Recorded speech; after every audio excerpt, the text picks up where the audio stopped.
Okay, so here we go. Good evening, all the viewers who are joining in, who have tuned into our Facebook channel today. Very, very happy to see you one more time over here on this conversation about grooming daughters. Uh, today is a very, very different episode again. And as you may see it on your screen, we don't have two screens as conventionally we do, but have four screens, right? And we have all these three ladies who have joined us all the way from Philippines. So thank you so much to all three of you for being with us. I will start with Mrs. Emerita Garon. She's fondly called Mrs. Emmy, so I'm going to address her by saying Mrs. Emmy. Mrs. Emmy has a lot of things to her credit. She is a president of Golden Value School. She is also a president and co-founder of Nazareth Formation House, which is a drug rehabilitation center. She is a president of Bob Garon Consultancy. And Bob Garon Consultancy specializes into management consultancy where she works along with her husband. She's a president of Bob and Emmy Garon Family Foundation as well. Coming to her family, she is married, as you must have understood by now, to Mr. Bob Garon, who in turn is a writer, author, a newspaper columnist, educator, businessman, and an addiction therapist. She has two daughters, and both these lovely young girls that you see are Mrs. Emmy's daughters. One is Alexandra and one is Vanessa, who both have two children. So Mrs. Emmy is not only a mother, but she's also a grandmother. Yeah. And she has too many other things. I'm sure, I can go on and on. But before that, also let me introduce to you the two young ladies. The first one is Vanessa, who is the elder of the two sisters.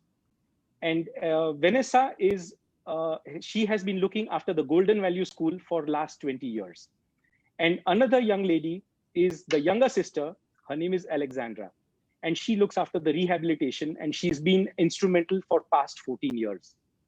So extremely interesting mother and daughter trio, if I would say. Coming to Mrs. Emmy, I think I would kickstart the questions with you first. What has been your childhood like? What has been the family structure? What has been the role of your parents? What have been those early influences in your life? Well, thank you very much, Professor Hyten, for inviting us here. We are humbled to be here and to share with you and the rest of your students. Well, in relation to my family structure, I came from a very poor family in the countryside. My parents were tenant farmers. So indeed, when you look at poverty, we're talking of, being mostly in the fields. Also, where you have to go to the river to wash clothes, and the house is, made of bamboo. But in the structure, my mother is what we would consider the breadwinner of the family. She was the one who was really the mother figure, not just in terms of the household, but in terms of earning and in terms of running the whole family. That's what I saw. My father was somebody who, shall we say, he had his own vices, and of course my mother had to be the one to take over, and so she had become really someone who became my mentor. Although she was not highly educated, but I learned many things from her when it comes to being very industrious, work ethics. I learned multi-tasking already and being multi-skilled from her. So in terms of the structure, you could see that she was one who's very, very strong. And at the same time, in the Philippines, and I believe in India it's the same, but right now she should be 93 years old, And during the time that she got married, women are not supposed to be working outside of the home. They're supposed to be just in the house, and no other, I shall we say, freedom in the sense that, oh, they could go to school, nothing like that. No? So very, very poor, but at the same time, my mother was someone who taught me many things. I would say how to do housework, how to work in the farm, and how to be really a nice person by being very respectful of our neighborhood, the people around us.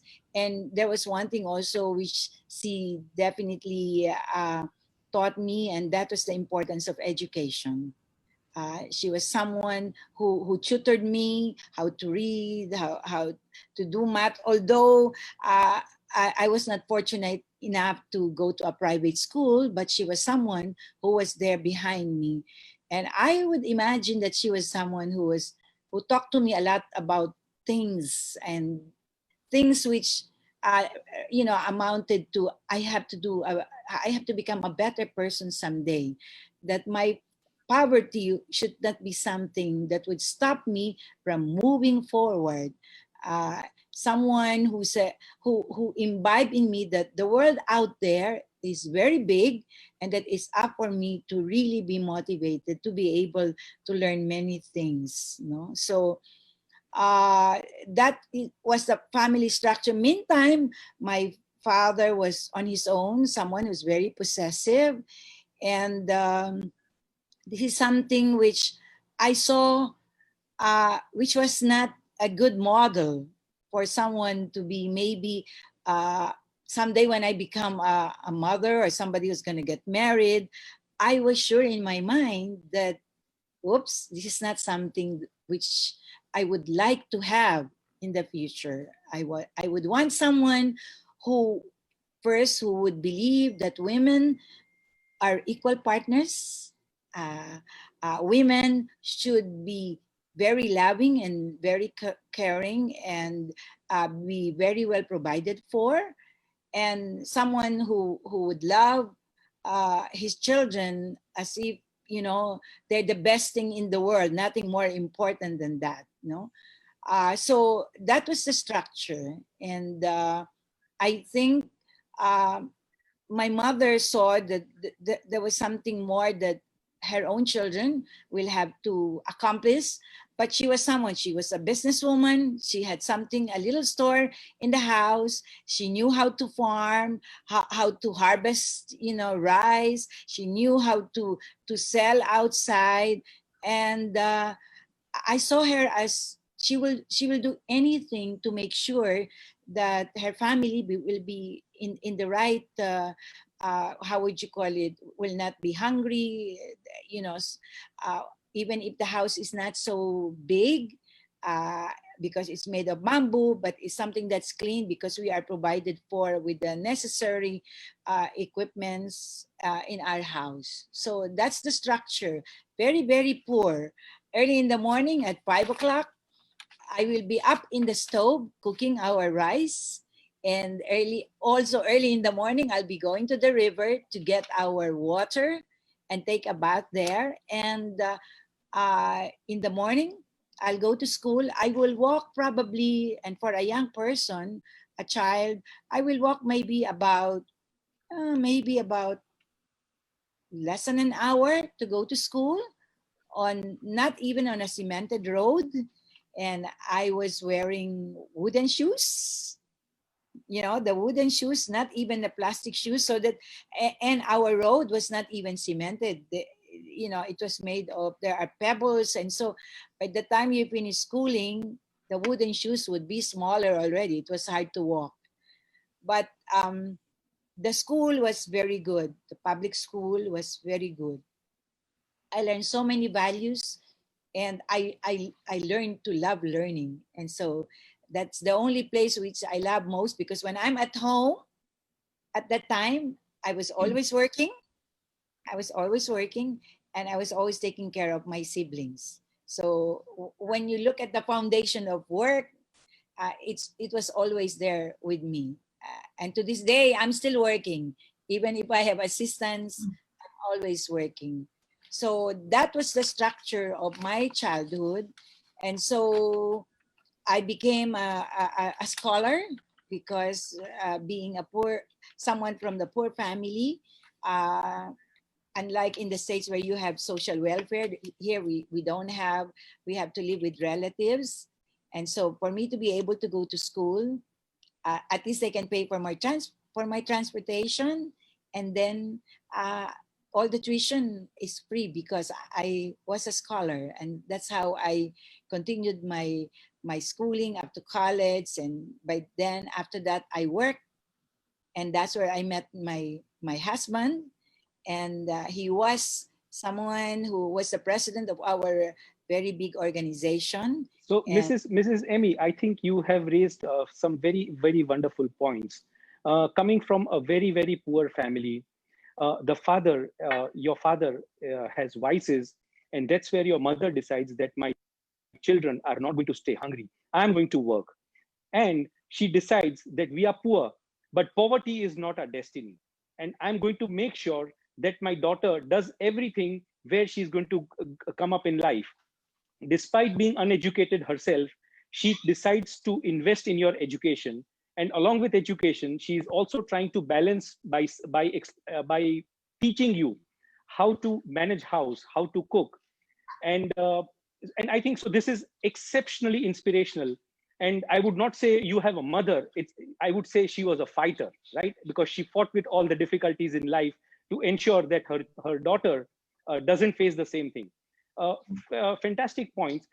Just to put things in perspective, we are in India, and you come from Philippines. What has been the Filipino culture towards what had rather been the Filipino culture in those days towards women? well, during the time, of course, a lot of progress had been made now in the Philippines, and I would think in India the same. But during those times, like as I said, women are not supposed to be in school. In many ways, the boys are to be in school, but the women are. It's like they have to be chosen to be going to school. And that's what happened with my mother. She just got married. Her direction, her career was just be married. And she was someone who was working in the field. There was no such thing as, oh, the boys will do such things, no? So it was a very different perspective. The women are not supposed to be seen. Like I said, they're just going to be in the house. They're not supposed to dream things. They're not supposed to be in the city uh, all the time, just being at home.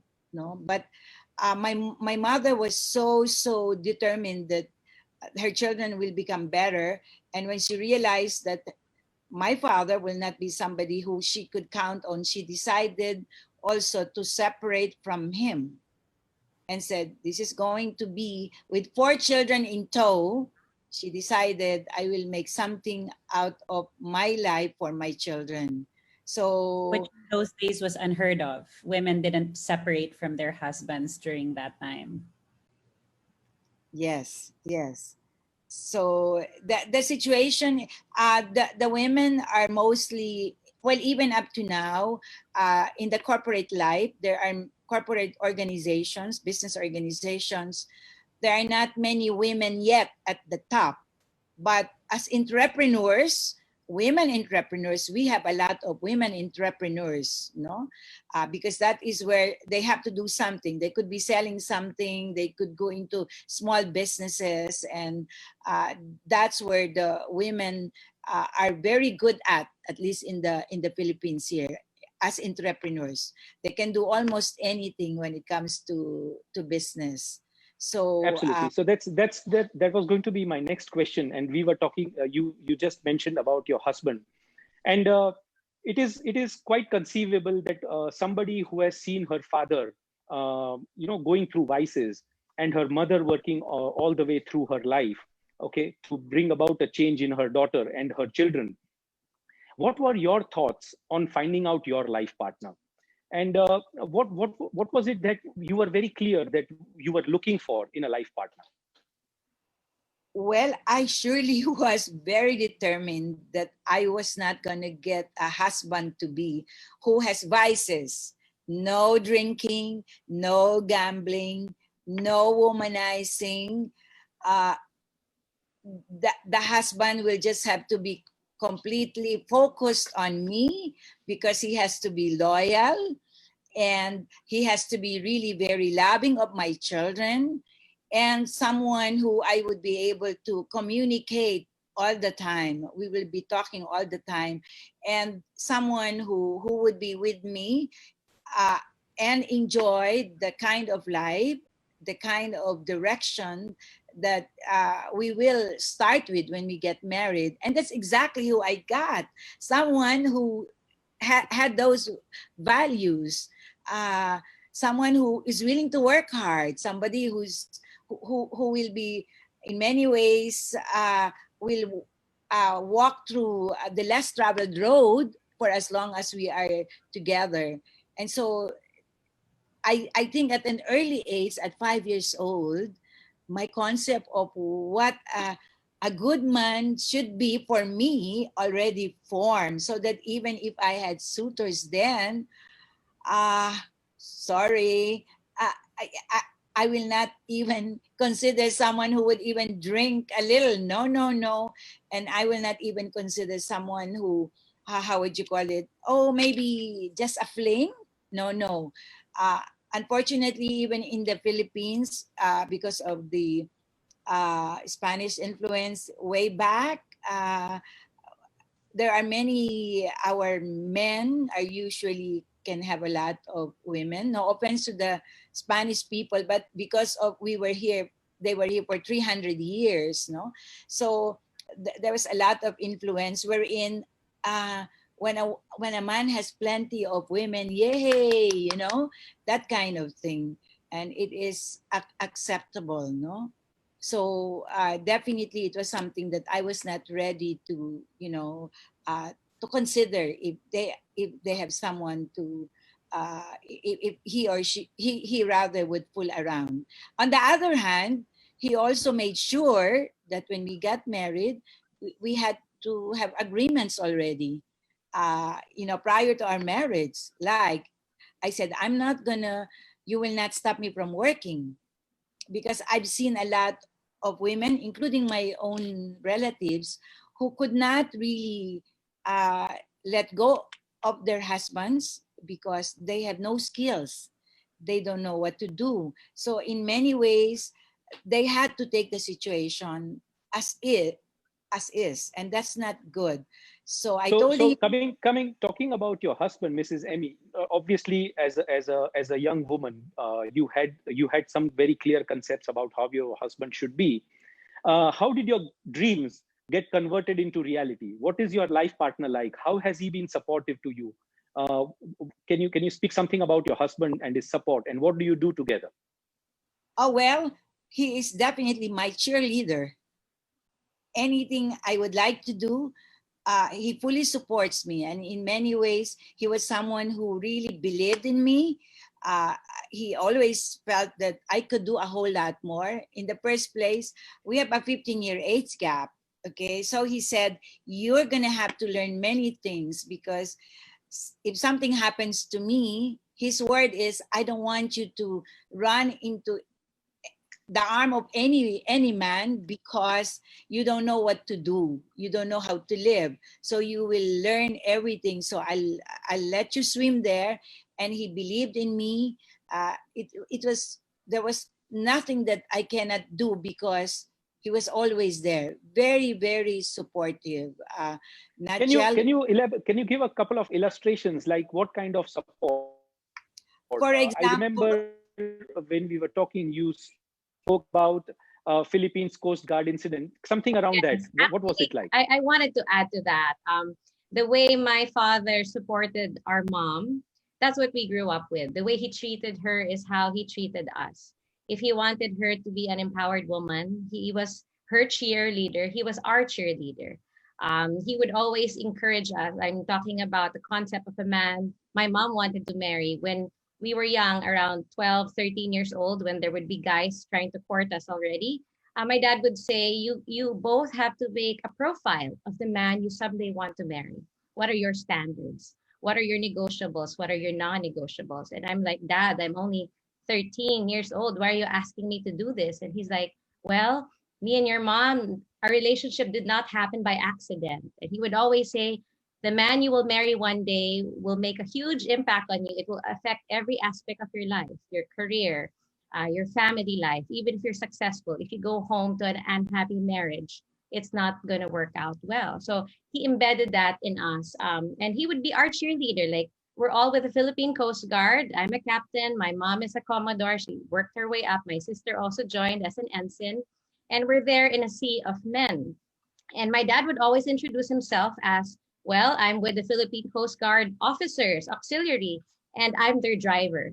And he would even joke, he would like say, I would kiss my wife every morning, but when she joined the Coast Guard, I have to salute. So, that's how he would show his support for us. And in the Philippines, he's well known. He's in a way, not a celebrity, but he has stature. So he has also a fan base because of all the work he's done, especially with counseling and his writings. But when we are with him, he wants us to be in the limelight. He really is trying to build that confidence, because I guess he would always think of one day when we are with a man, he would always say, a man who loves you should never hold you back. He must be someone who must bring out the best in you. And that's what he would always tell others and us as well. In fact, we have a jeepney in the Philippines. We are known for those famous jeepneys that you ride, and he named his jeepney My Three Women. So Okay. yeah, we are ultimately the three gems in his life. But we saw that clearly through our parents. So we, even for me and my sister, we're like, okay, when we have relationship, it cannot be less. It has to be at least equal or even higher. So that was something that really impacted us. So I so actually so okay. Yeah. go ahead, Professor. No, my question was again to Mrs. Emmy that you had two daughters, right, and no son. Did at any point in time that thought in your or your husband's mind come that we need to have a son? And what is the Filipino mindset about this entire having a son and a daughter? Actually, can I answer that, Professor? Because I grew up, Please go ahead. and we used to hear this a lot. I was growing up, and when other adults or other men would be talking to my dad, I'd overhear them. Other businessmen, other business owners, and they'd often ask my parents, especially my dad. They'd say, "Bob, you have two daughters. Don't you want a son?" And this is a very Filipino. It's a very cultural thing that doesn't exist as much now, but there's still a lot of it. I mean, we've improved, but when I was growing up, I'd hear this a lot because among Filipinos, especially Filipino men, a son is needed to carry on the family name. And I Okay. remember telling you about this, that I have friends, or I've seen other people, they've had already four daughters, and they won't stop until they hit a boy. So they'll have like four girls, one boy, or five girls. And then sometimes they're already at six and there's still no boy coming on, and they're still trying. And then the wife's already saying, no, I don't want it anymore. But it's just this thing where they feel like they have to carry on the name. And what was so empowering for us, at least for me when I was growing up, is that I would hear my dad say, I don't need a son.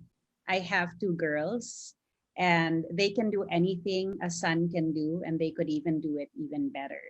And I guess we were really very fortunate because the way that he empowered our mom is, as my sister said, exactly the same way that he empowers us, his girls. He taught us how to shoot. He taught us, he made us take martial arts, ride horses. There was no limit to what we could do, and there was never really any question to who we were as women. and he really built us up. And there was almost like this very deliberate, intentional plan that our parents had from the start. Not about us taking over a business, but about the kind of people that we would be, the kind of values that they wanted to teach us. And the values that my mom was talking about earlier on, how, she came from extreme poverty. Our dad, he's an American, but he didn't come from wealth either. He was a farm boy, and he grew up on a farm. And he raised chickens. They raised chickens for a living. And so both our parents did not come from wealth. They did not come from money. In fact, they'd often tell us the story of how when they started out, they had 2 suitcases and, a little bit of money. And most of the money that they started the business with came from, some very, very good people who, helped them start it out. And so we grew up hearing those stories about how they didn't have much, but they had each other and they made it work. And we've seen that partnership over the years grow from one business to like several, over the years.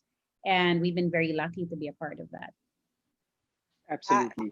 And Professor, I just wanted, because you were asking about, specific examples of how my husband supported me to be empowered. Well, they talk about being a Coast Guard auxiliary, but also in the 80s, we started our business in the 70s, 78. And he used to bring me into meetings with businessmen. And you see this sea of men in a hotel, like with the American Chamber of Commerce, with the Management Association of the Philippines. And I used to tell him, oh my, how can I make it here?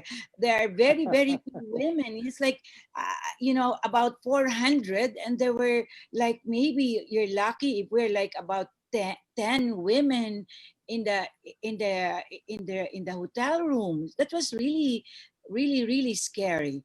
And also being empowered, he told me, I will not do business with any man or any executive who is not willing to allow me to bring you in his office. So regardless whether it is any nationality, I would be there. And so sometimes I would be really nervous, and I would tell him, I would bargain with him, hey, can you give me time to grow up? There's a 15-year age gap between the two of us. And he'd say, no, no, no, no, you have to get up there and be with me. And so that's why even with the school, I used to be so scared. Initially, I was not an educator. Of course, I took my master's in educational management later on. But when we started the school, I didn't know much about education. And I used to be scared, but he would say, you will speak up, you will be there, you will do the parents' orientations, everything. You will face these government officials to get our permits and everything. And that's the kind of support that he gave me. okay, Very, very deliberate and very, very strong. yes. So I would say, Mrs. Emmy, in your case, it was just not only an inspirational mother, but also an equally strong, empowering, supporting, and motivating husband. And so my question would be to Vanessa and Alexandra, and any one of you can choose to respond first. Is uh, having such empowering father and a strong mother behind you, what is the kind of values that you've inculcated? Okay. I'll let my younger sister go ahead. Values. It's actually been very different to be raised by two parents who had an end product in mind. So what I mean is, I think we're lucky because they like Alexandra, I loved the way you said having end product in mind. Both the yes, products are right in front of us. So right. yeah, please go ahead. And Yes. it's sort of like before they had kids, they drew up this blueprint of what they wanted their kids to turn out. And the way that they raised us has every step of the way as we were growing up has just been according to that blueprint. And I guess because where they met, their background was initially their background was in drug rehabilitation, and they worked with all kinds of children of the rich, children of the poor. They saw these children, you know, who maybe had a lot of opportunities, and for all intents and purposes, could probably make it in life, but then ended up becoming addicted to drugs. And so I guess that sort of created this healthy fear in them that we may have kids, but if we don't raise them the right way, then we could give them all the opportunity in the world, and that probably wouldn't matter if they didn't have the right values. So they had this blueprint, and they brought us up that way. You know, working. You know, we had help in the house. They weren't allowed to go into our rooms. We had to keep our rooms. No work, no allowance. No work, no allowance. That my sister can talk about that one because she had that from start to pretty much finish. My mom, she would give us an allowance every week. She would not give us the allowance for the following week unless we had liquidated our expenses. No, and made an expense report and gave it to her. No expense reports, no reimbursement, no following allowance. We had a budget, and you weren't allowed to go over that budget. And we were very aware that it wasn't because they didn't have the money to give us, but because they wanted us to learn how to manage our money.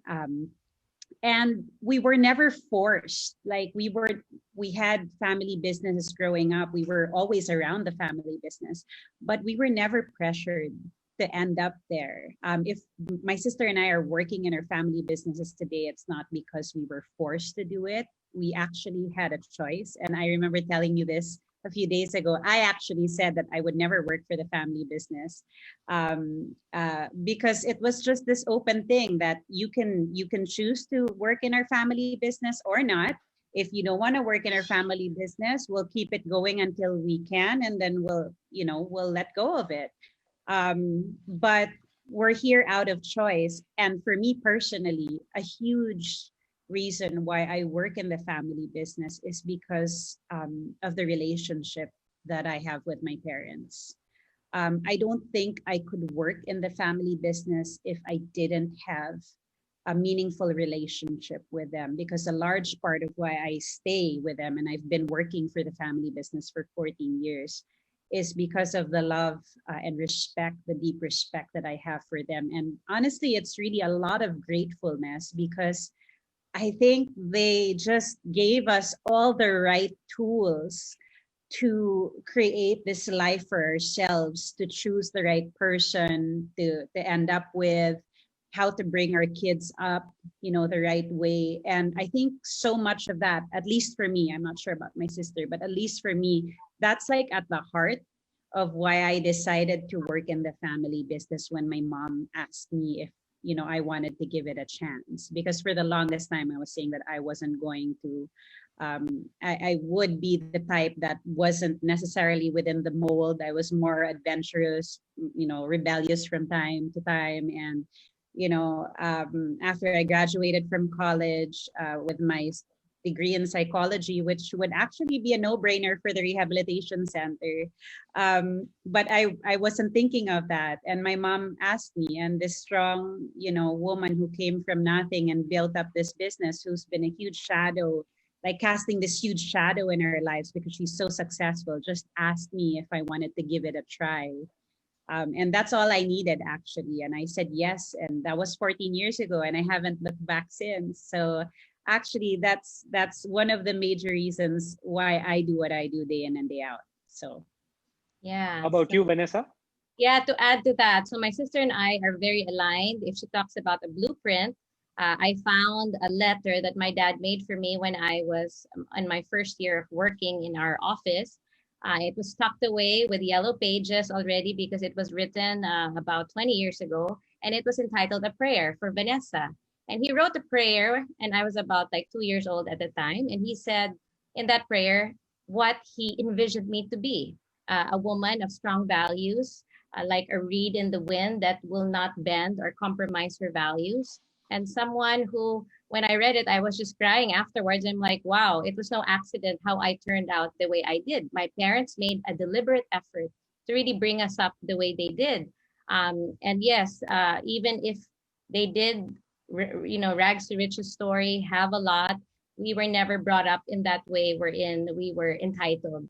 We had the saying in our house was no free lunch. You don't work, you don't pay. If you go on the outside and you treat people this way, uh, your parents are not your bosses. You have to learn to do things the right way. And so, like my mom, my dad always challenged us. I mean, like at 16 years old, my dad said, "You're ready to be on radio." I'm like, "Dad, I don't know anything." He's like, "No, trust me. Have I ever put you into a situation wherein you have failed?" And I'm like, "Dad, no. So go ahead and do it." So he was always pushing us to our full potentials. But he wouldn't have done that if we didn't have a strong value system. And that's why even in the business, all our businesses are actually about values. The schools, the rehab center, the consultancy firm, when we try to fix values of people in the corporate world. So, and even us, my sister and I have my own company. She has her own freelance, services.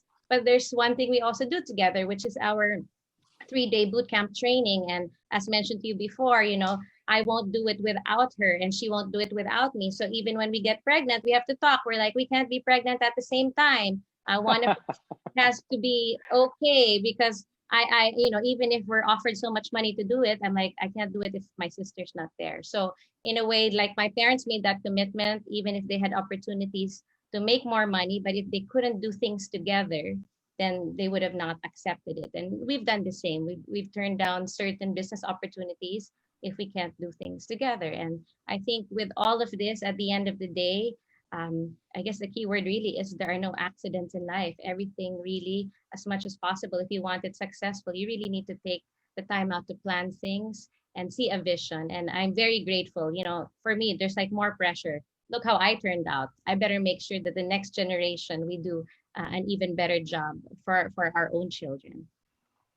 So, Mrs. Emmy, and this is a question that I would like you to answer. Both your daughters mentioned value and value system quite a few times. And it's very interesting that both of them are so much grateful to you and your husband as parents. Something very interesting. What was it that you did differently in grooming your daughters than what a conventional parent would do? Again, you said, what is it? I'm sorry, I didn't get the last question. Okay, so both your daughters mentioned a few times about the values that they have imbibed from you. And Yes. Also, they have been extremely grateful to you and your husband as parents for what you've done. And I think this is having dream children, right? Because children, if they are grateful to the parents, every parents would want it that way. And it means that you have done things differently from what the conventional parents would do in grooming their daughters. Would you like to elaborate on this? What have you done differently from others? Well, that definitely. Thank you for noticing that. I guess our advantage, as Alexandra said, was we were fortunate to work with different kinds of parents, parents from the who are poor, parents who are rich, and parents who really love their children. If they can get the moon for them, they'll do it. But unfortunately, that's not enough. And like she said, we had this healthy fear that no matter how competent we were, uh, we will have no chance unless we, give the right values to our children. For example, the value of hard work. So we have a lot of children of the rich who don't know how to work. And with us, we made sure that they work. They have to clean the car, they have to clean the room, even if their household there. And I remember I would be paying them, they would put stamps on my envelopes. I used to have a company where we would send many thousands of mails, brochures and all of that. And I'm gonna have to pay Alexandra so many cents for this and all of that. And I had to be creative. I'll tell you this story, very deliberate. It's not difficult to make money. Okay, there are two things which I'm teaching them. One is how to make money and how to handle money after you have made the money. So Vanessa wanted, the doll, the expensive doll, the Barbie doll. Yeah. Barbie doll. And I know it's so expensive. So I said, Mommy, I want it. Okay, when we come home, this is what we're going to do. It's like if it's 340 rupees when we come home, we're going to start cutting papers because, of course, I she's think you did that with me too, with a pair of shoes that I wanted. I think that was, I don't know if that was my sister, Well, but that was, us probably. she did that with you also, because this is, I think this is what my mom is asking. I was 11 years old and I wanted a pair of shoes. And she said, I remember how much it cost too, because that's how many pieces of paper I had to cut. It was 3,000 pesos. And she said, Alex, I have the money. I don't mind paying, but I want you to know exactly how much I'm going to pay for it. So she said, when we get home, I want you to cut 3,000 pieces of paper, just small pieces of paper. And so I said, all right, I really wanted the pair of shoes, right? So I cut, and a couple of hours later, I had produced 3,000 pieces of paper. And at the end of those couple of hours, I realized this is a lot of paper. And I said, Mom, you know what? I never mind. I would rather not buy the pair of shoes because I realized how much, and this is not even me working, this is just me cutting the pieces of paper. And so it was always like that. The story of poverty, most Filipinos, professor, are ashamed of stories of poverty. And I hear this a lot working with families with first generation parents who really are self-made. And they often tell me, because as a psychologist, I work a lot with families, and a lot of times what goes wrong is, from what I can see, it's like a lot of parents have this thinking that we went through hardship and we worked really hard. We wanted to earn so that our children wouldn't have to go through that hardship. And so the tendency is to not make those kids go through hardship. But then it goes overboard because no hardship is experienced at all. And so what happens is that there's no lesson. What a lot of first generation parents in that situation don't realize is that the hardships that they went through made them who they were. And for us, our parents knew that we had the opportunity, but they didn't want us to miss out on the hardships that made them who they were. And so that's what we saw growing up. and so Yeah. and so the many values, you were right, we were very deliberate in the way we were bringing up our kids, because we want them to be able to do well anywhere, any culture, anywhere, in anything they decide to do. So we're talking here now of the development of the values, very important values. For example, like I said, sense of urgency. Hey, don't waste time, we're gonna have to do it. Sense of urgency, isn't that very important also in business? Sense of proprietorship and ownership. You better feel that this is something that is very important. Yes, You Mom. must. May I quickly add to that? The sense of proprietorship, accountability was also very important in our house. We're very lucky, even if we own schools, my parents, they never pressured us, like you got to be at the top of your class or you got to be an honor student. At the end of the day, they would both say, have you given your best? Are these grades your best? If it's not your best, then I will question you. Why didn't you give it your best? And that's what they wanted. My dad would always say, I want you to become well-rounded women, not just one-dimensional. So they would both invest in making us do a whole lot of things. We wanted horses, but we have a place in the city. So when they had land in the countryside, they bought the horses, but it was a trap because my dad and my mom said, right after we buy those horses, I'm not going to lift a finger for those horses. If they die, if they fall sick, you better drive 2 hours from the city to get your veterinarian and come back and take care of them. And it was all Right? You about learn how to shovel out the travel stables and take manure and look care of for them. stuff for them. So it was really a sense of accountability. And you talked about gratefulness. One thing my parents imbibed in us was, if you are blessed, you have the obligation to give back. So my parents never kept from us their poverty. So we would always have outreach programs when we were young, growing up. We would have to find children from the countryside and bring them to our place, our farm, and give them 3 weeks of just being children, no child labor, let them have fun. So we would always give back, and I think that's one thing which has kept us grounded was they told us this is where we came from, but we never forget. We have not forgotten where we have come from. So they also showed us that side, so we were able to see everything. Yeah, but Mrs. Emmy, I would like to ask you this question. Vanessa mentioned about a very important word, well-rounded woman. And when it comes to well-rounded woman, what is significant to her between love, relationship, and having a successful career? And how to balance, as a woman, how do you balance all these three?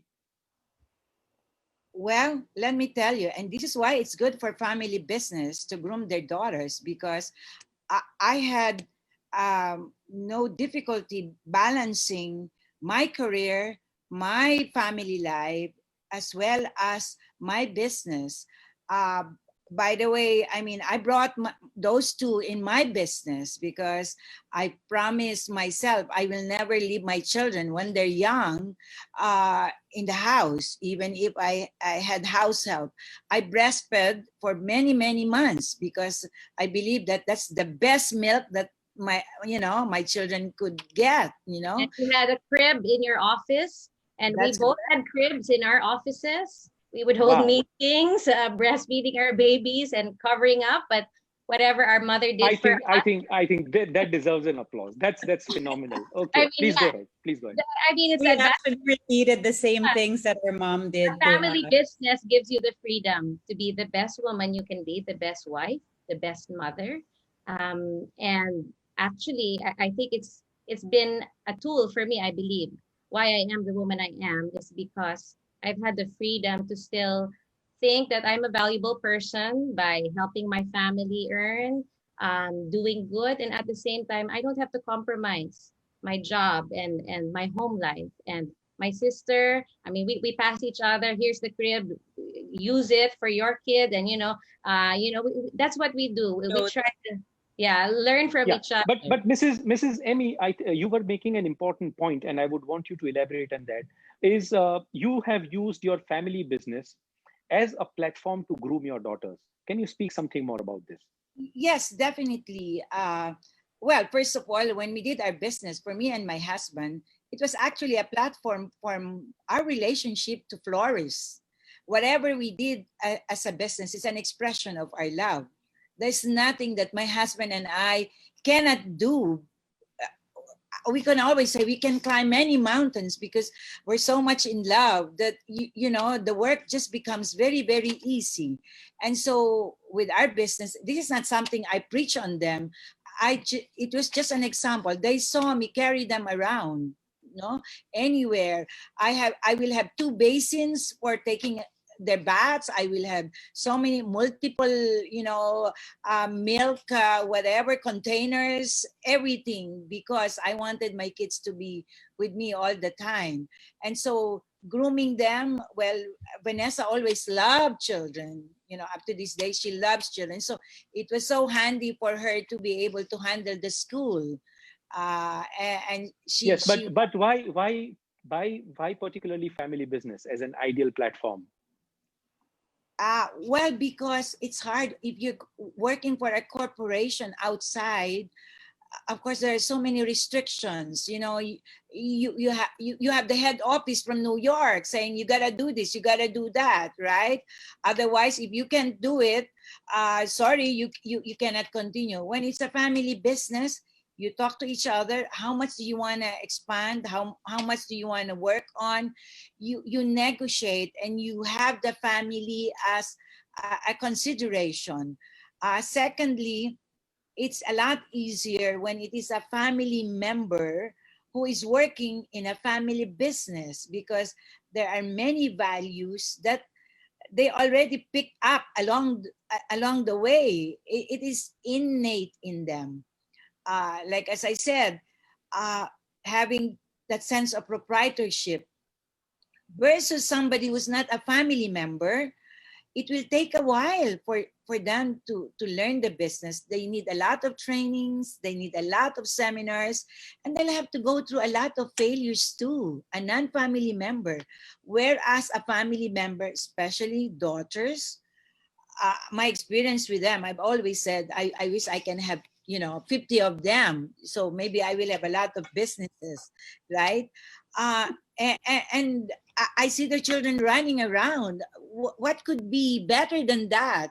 They are part of the family, and we always work together, and it's really fun. And the incentives are there also. We've told them, by the way, we never force them to say this is a business that you have to run.